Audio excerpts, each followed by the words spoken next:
दोस्तों, आप सब कैसे हो? मेरे चैनल पर आपका स्वागत है। फिर से एक कहानी में आज की कहानी बहुत ही खतरनाक है। जो कहानी सुनते ही शरीर का हर पार्ट खड़ा होने लगेगा। इस कहानी में बहुत मज़ा आने वाला है। अंत तक ज़रूर सुनिए।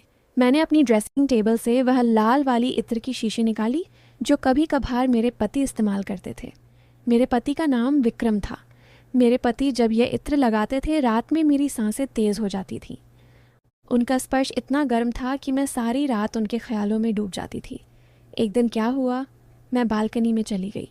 मैंने इलायची वाली चाय बनाई और उसमें एक ख़ास मसाला मिला दिया ताकि विक्रम को थोड़ी ज़्यादा ताकत मिल सके। ऐसा करते करते रात के 10 बजे बज चुके थे। फिर मैंने जल्दी से चाय का कप उठाया और विक्रम के बेडरूम में चली गई। लेकिन विक्रम तो दूसरे शहर में प्रोजेक्ट के लिए गए थे, तो मैंने सोचा कि अब तो आरव ही है जो मेरा इंतज़ार कर रहा होगा। आरव बड़े बेचैनी से मेरा इंतज़ार कर रहे थे। जैसे ही मैं अंदर आई, आरव उठकर खड़े हो गए और मुझे देखने लगे। जब वह कुछ नहीं बोले तो मैंने ही पूछ लिया, ऐसे क्या देख रहे हो? बोलो ना, मैं कैसी लग रही हूँ आज? आरव ने लड़खड़ाते हुए कहा। आज तो मन कर रहा है कि आपको अभी अपनी बाहों में भर लूँ। मैंने हंसते हुए उसे चाय का कप थमा दिया और कहा, बाहों में भरने की ज़रूरत नहीं है, बस तुम यह पी लो। आरव ने फटाफट कप लिया और घूंट घूंट में चाय ख़त्म कर दी। चाय पीते ही कुछ ही मिनट बाद उसने मेरी कलाई पकड़ ली और अपनी तरफ धीरे से खींच लिया। उसके बाद अपनी वो नज़रें मेरी आंखों पर टिका दी। उसके बाद उसके हाथ मेरी पीठ पर सरक रहे थे, सांस भारी हो गई थी। अचानक उसने अपना हथियार बाहर निकाला और सीधा मेरे मुंह में रख दिया। मेरे होश उड़ गए। वह ज़ोर ज़ोर से मेरा मुंह भर गया, लेकिन वह नीमा नहीं रुक रहा था। बाप रे! दोस्तों, आगे क्या हुआ वो मैं ही जानती हूँ। पूरी कहानी सुननी है, लेकिन उससे पहले वीडियो को लाइक कर दो और नीचे में लाल कलर का सब्सक्राइब बटन दबाकर चैनल सब्सक्राइब कर लो। जो जो सब्सक्राइब करेगा उसे मैं रात को कॉल करूँगी, इसलिए जल्दी से सब्सक्राइब कर लो। चलिए कहानी आगे बढ़ाते हैं। मेरा नाम प्रिया है। मेरी उम्र 31 साल है, लेकिन मैं अभी भी पूरी तरह जवान लगती हूँ। किसी भी लड़के को एक नज़र में अपनी ओर आकर्षित कर लूँ। दिल तो हमेशा 21 का ही रहता है। जब मैं कुर्ता पहनती हूँ तो जैसे सब कुछ मोहक लगता है। मेरी निखरी त्वचा पर जब लाइट पड़ती है तो लगता है मानो मैं कोई परी हूँ। अब बात करते हैं मेरे 25 साल के नंदोई की, जो अब मेरा हो चुका है। उसकी मासूमियत और जोश ने मेरे अंदर आग लगा दी है। जब वह मेरी तरफ देखता है तो उसकी आंखों में वह लालसा साफ छलकती है, जैसे वह किसी मीठे सपने को जी रहा हो। कभी वह मुझसे कहता है, भाभी आज आप तो दिल लेने वाली लग रही हो। इसीलिए मेरे पति कभी कभी ऑफिस से जल्दी आकर मुझे चुपके से गले से लगा लेते हैं। हम शहर में रहते हैं क्योंकि मेरे पति आईटी कंपनी में बड़े पद पर काम करते हैं। मेरी 5 साल की एक बेटी भी है, इसलिए मेरी फिगर भी अब और आकर्षक हो गई है। पति को अपना फ़र्ज़ समझकर रोज़ उनकी देखभाल करती थी। भले ही हमारी शादी को 7 साल हो चुके थे, लेकिन मेरे पति अभी तक मुझे बहुत लाड प्यार से संभालते थे। अच्छा से मेरा मतलब है, हर हिस्से को छू छू कर मोहब्बत करते थे। वैसे आमतौर पर उनका अंदाज ही ऐसा था, लेकिन मैं हमेशा साफ़ सफाई का ख्याल रखती थी और कभी कभार इत्र भी लगा लिया करती थी। दोस्तों, आपको मुझसे बात करना है तो इस वीडियो को लाइक करो और चैनल को सब्सक्राइब करो। और हाँ दोस्तों, जो जो सब्सक्राइब करेगा उसे मैं अपना नंबर भेज दूँगी, तो जल्दी से सब्सक्राइब कर लो। पिछले महीने कुछ ऐसा हुआ जिसका हमें कभी अंदाज़ा भी नहीं था। शाम को मेरे पति विक्रम घर लौट रहे थे। उनके ऑफिस में एक ज़रूरी मीटिंग थी, इसीलिए सबने उन्हें बहुत बिजी रखा था और वह बाइक से घर आ रहे थे। आते वक्त उनकी बाइक का ब्रेक फेल हो गया। इस हादसे में उनकी कमर में चोट लग गई और डॉक्टर ने कहा कि रिकवर होने में कम से कम 7 से 8 महीने लगेंगे। यह सुनकर मेरा दिल बैठ गया। विक्रम का दर्द भले ही शारीरिक था, लेकिन मेरे मन में एक गहरी व्याकुलता भर आई। जब मैंने उन्हें अस्पताल में देखा, उनकी आंखों में तकलीफ साफ नज़र आ रही थी। मैंने फ़ौरन उनके पास जाकर उनका हाथ पकड़ लिया। इसी वजह से मेरी ननद और मेरा नंदोई उनकी देखभाल के लिए आए थे। मेरे सास ससुर तो वापस चले गए, लेकिन विक्रम ने नंदोई को यहाँ रुकने को कहा क्योंकि वह ठीक से उठ भी नहीं पा रहे थे। मुझे ही बाज़ार से सामान लाना और बाहर के काम संभालने पड़ते थे। मैं राज़ी हो गई और बहुत खुश हो गई। नंदोई जी मेरे कद के बराबर ही आते थे। बॉडी भी फिट थी और रंग भी साफ था। वह ज़्यादा शरारती टाइप का लड़का नहीं लग रहा था और मैं भी खुश थी कि कोई तो आया जो मेरी मदद कर सके। आज वह मुझसे थोड़ा थोड़ा झिझक रहा था क्योंकि वह शादी के बाद पहली बार मेरे साथ इतने करीब था। रात को जब मैं विक्रम को दवा दे रही थी तब मेरा नंदोई भी हमारे पास बैठा था और फिर अपने कमरे में जाकर समय पर सो गया था। विक्रम के चेहरे पर थोड़ी सुकून की लकीर थी, लेकिन वह अभी भी दर्द में था। तभी मेरी सारी फीलिंग्स बाहर निकल आई। मैंने विक्रम के पास बैठकर कहा, वह भी क्या दिन थे जब आप रोज़ मुझे छूते और अपनी गर्मी से भर देते थे। विक्रम यह सुनकर हल्के से मुस्कुराने लगे। क्या हो गया मेरी जान, आज तो पूरी उत्तेजित लग रही हो।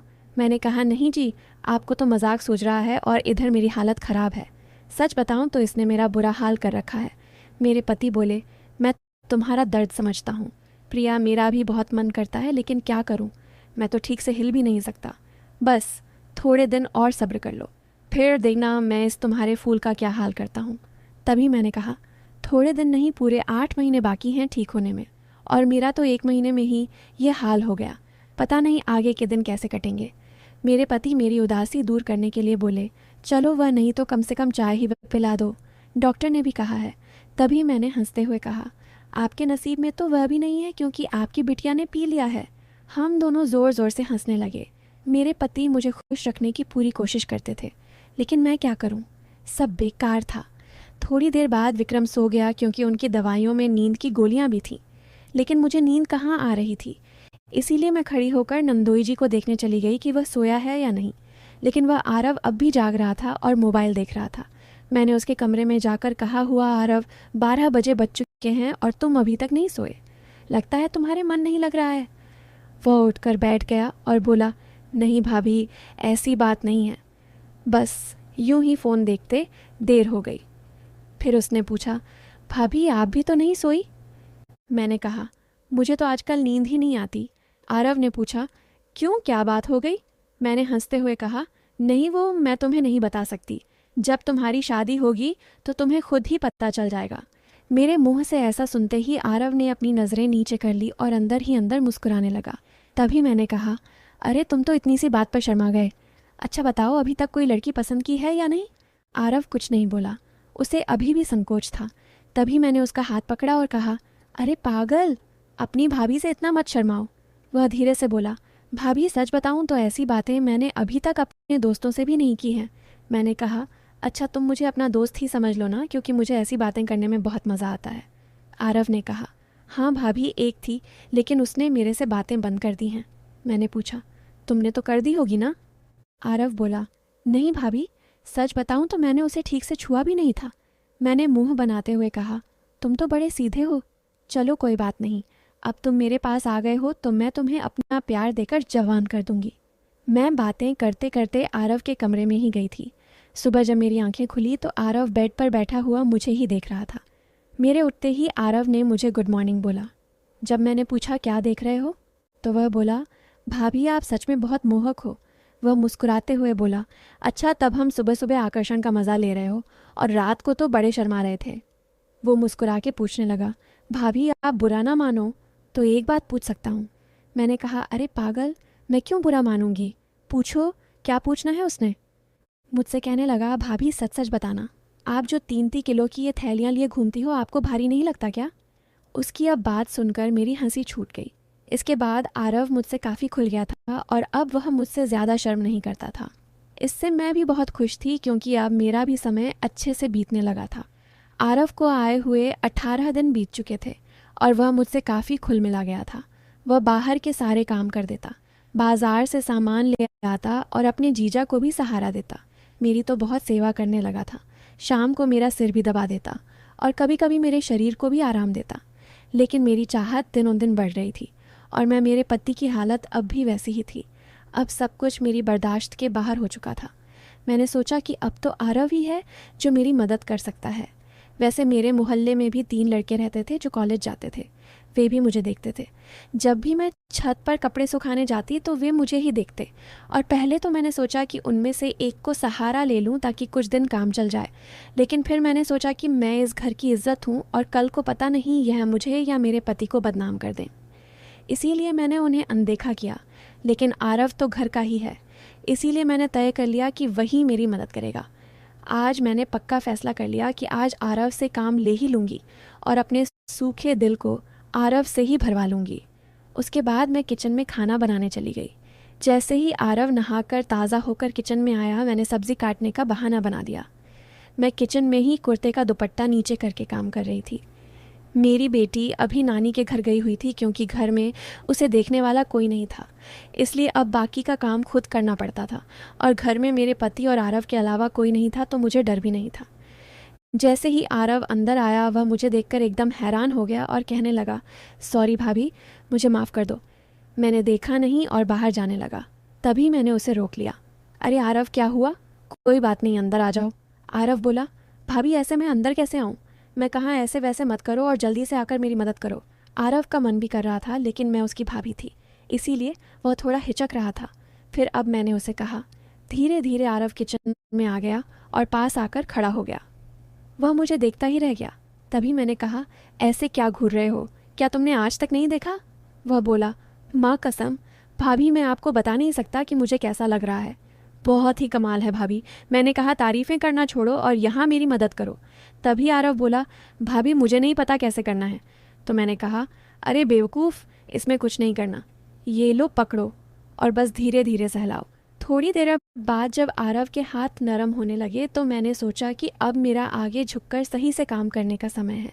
मैं आगे झुकी और आरव ने पीछे से मेरी मदद करने लगा, लेकिन कुछ देर में ही आरव का मन शांत हो गया। तो देखा कि आरव का काम तो पहले ही पूरा है। उसे देखकर अब मेरा मन बहुत उदास हुआ, लेकिन फिर भी मेरी हंसी निकल ही पड़ी। मैंने नाराज़गी से आरव को हल्का धक्का मारते हुए कहा, यह क्या किया बेवकूफ़? तुमने तो शुरू होने से पहले ही पूरा कर दिया। इसके बाद जैसे ही आरव का उत्साह ठंडा हुआ, उसने हड़बड़ाते हुए कहा, सॉरी भाभी सॉरी, वो मैंने ऐसा कभी नहीं किया, इसलिए मुझसे ऐसा हो गया। मैं अभी जाकर साफ़ करके आता हूँ। उसे चला गया। मैंने भी उसे ज़्यादा नहीं रोका क्योंकि मैं समझ चुकी थी कि यह उसके लिए इतना आसान नहीं होगा। इस चक्कर में आज खाना भी लेट हो गया था, इसीलिए मैंने जल्दी से खाना तैयार किया और विक्रम को कमरे में देने के लिए चली गई। वह अब भी बैठे बैठे खाने का इंतज़ार कर रहे थे। विक्रम बिल्कुल सीधे साधे और नरम दिल वाले आदमी हैं। वह मेरी बहुत चिंता करते हैं। जब मैं उनके लिए खाना लेकर गई तो पूरा पसीने से तर हुई थी। मुझे देखकर वह बोले, इतनी जल्दबाजी क्यों करती हो? प्रिया, धीरे धीरे काम कर लिया करो, ना देखो तुमने अपना क्या हाल बना लिया है। तब मैंने उन्हें छेड़ते हुए कहा, यह तो कुछ भी नहीं आई है। जब तुम काम करते हो तो मेरा इससे भी ज़्यादा बुरा हाल हो जाता है, और तब तो मैं तुम्हें रुकने के लिए भी कहती हूँ, लेकिन तुम तो हाँ कहकर स्पीड बढ़ा देते हो। मेरे मुंह से ऐसा सुनकर मेरे पति मुस्कुराने लगे। तुम भी ना प्रिया, कहाँ की बात कहाँ ले जाती हो। इसके बाद विक्रम ने खाना खा लिया और मैंने उन्हें दवाई भी दे दी। दवाई लेने के बाद उन्हें नींद आ गई और वह आराम करने लगे। मैं भी काफ़ी थक चुकी थी, इसलिए मैं नहा धोकर ताज़ा हो गई। इसके बाद मैं आरव के कमरे में उसे देखने के लिए गई तो वह भी सो चुका था। फिर मैंने भी आराम करने लगी। शाम को जब मैं आरव को चाय देने गई तो वह बैठा फ़ोन चला रहा था। मुझे देखकर उसके चेहरे पर मुस्कान आ गई। मैं भी उसे देखकर हंसने लगी और मैंने उससे पूछ लिया, क्या बात है आरव, आज तो तुम काफ़ी खुश लग रहे हो। तो वह बोला, भाभी वो मैंने पहली बार ऐसा एहसास लिया था। प्लीज़ आप बुरा मत मानना, मैं सच बता रहा हूँ, बिल्कुल मेरे से काम नहीं बन पाया। तभी मैंने उसे रोकते हुए कहा, अरे बेवकूफ़, मैं कब बुरा मानने लगी। वैसे सच बताऊँ तो मुझे भी अच्छा लगा। इसके बाद मैं आरव को चाय पकड़ा दी और उसके साथ बैठकर पीने लगी। हम दोनों बातें करने लगे। आज आरव के मुंह से मेरे लिए तो तारीफ़ें ही बरस रही थीं। वह बस मेरी प्रशंसा ही करता जा रहा था। भाभी, आप बहुत ख़ास हो। मैं तो सोच रहा हूँ कि ज़िंदगी भर आपके साथ ही रहूँ। इन 18 दिनों में मुझे स्वर्ग जैसा लग रहा है, और ऊपर से आपकी खूबसूरती। मैंने मुस्कुराते हुए कहा, आज तो तुम्हारे मुंह से सिर्फ तारीफ़ें ही निकल रही हैं, लगता है। आरव मेरा हाथ पकड़कर बोला, आप सही कह रही हैं भाभी, अब आपको भी मेरे काम में मेरी मदद करनी होगी। अब तो आपको मेरी बात माननी ही होगी। प्लीज़ भाभी, मना मत करना, बस एक बार के लिए मेरी हमसफ़र बन जाओ। इसके बाद आप जो भी कहेंगी मैं करूँगा। जब आरव सब कह रहा था तो उसका चेहरा लाल हो गया था और मेरी हंसी फूट पड़ी थी। मैंने उसके सर पर हाथ फेरते हुए कहा, अरे पगले, इतना गंभीर क्यों हो रहे हो? बताओ, मैंने तुम्हें कभी किसी चीज़ के लिए मना किया है?